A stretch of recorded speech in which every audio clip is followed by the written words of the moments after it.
Hi friends आशा देखा channel आप सर्वप्रथम नमस्कार एवं मु आपको ये वाटरफॉल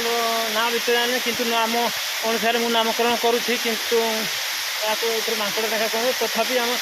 पाख गाँटा गोटे डुंकुजरी कहीकि अच्छी तेणुक यार नाम ये रखा जाए डुंकुजरी वाटरफॉल। चलते देखिए केमती लगुच आपको निहाती कमेंट माध्यम जनातु जदि आपको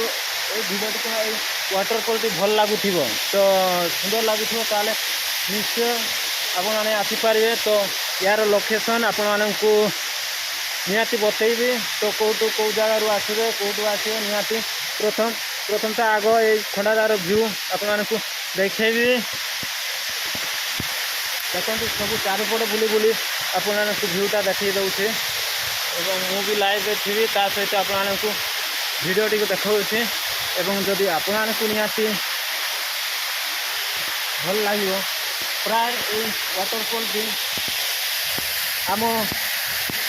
कोईडा ब्लॉक पाटमुंडा ग्राम पंचायत अंतर्गत कदलिया ग्राम बही आस झरण भी तो से ढुंकुजर नामक एक जगह अच्छी तो से जगह पाखापाखि से जगह पाखे आम वाटरफॉल तेणु से गाँव नाम अनुसार मुझे यहाँ ढुंकुजरी वाटरफॉल भाव में देखुचे। तो आपण को जदि वाटरफॉल टी भल लगे कि सुंदर लगे कि भिडियो टी भी आपको भल लगू था निहाती ए जनवरी 1 2 3 4 5 6 कि समय पूर्व भी आपण आसिक वाटरफॉल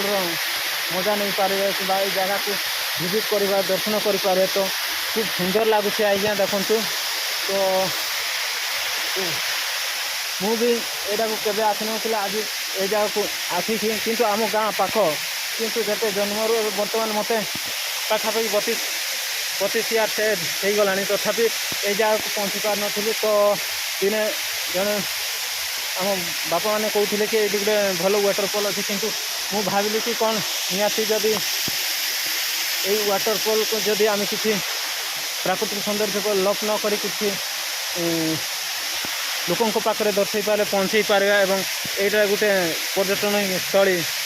पर्यटन केन्द्र जदि पलटि जीवा तो खूब मान भल हम सुंदर हम तो बहुत दूर दूर भी लोक मैंने आसिक आम ये जगह को परिदर्शन विजिट करें। तो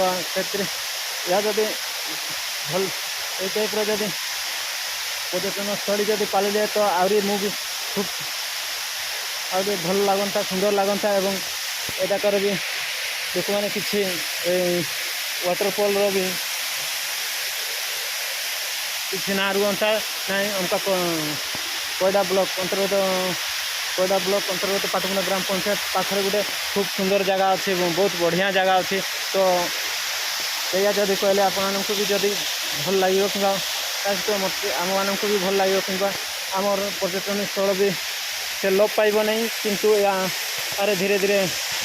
बढ़ यार गवर्नमेंट भी जदि किसी यार सहायता करते किसी दृश्य आकर्षण करी किसी जदि पर्यटन स्थल कार्यकारी जदि करती ताले आहरी भल हो पार। तो ये मोर निवेदन ताले रोची थैंक यू बाय बाय पुणी आ गए नेक्स्ट वीडियो यार चारिपटे आपको देखेबी। तो रोची थैंक यू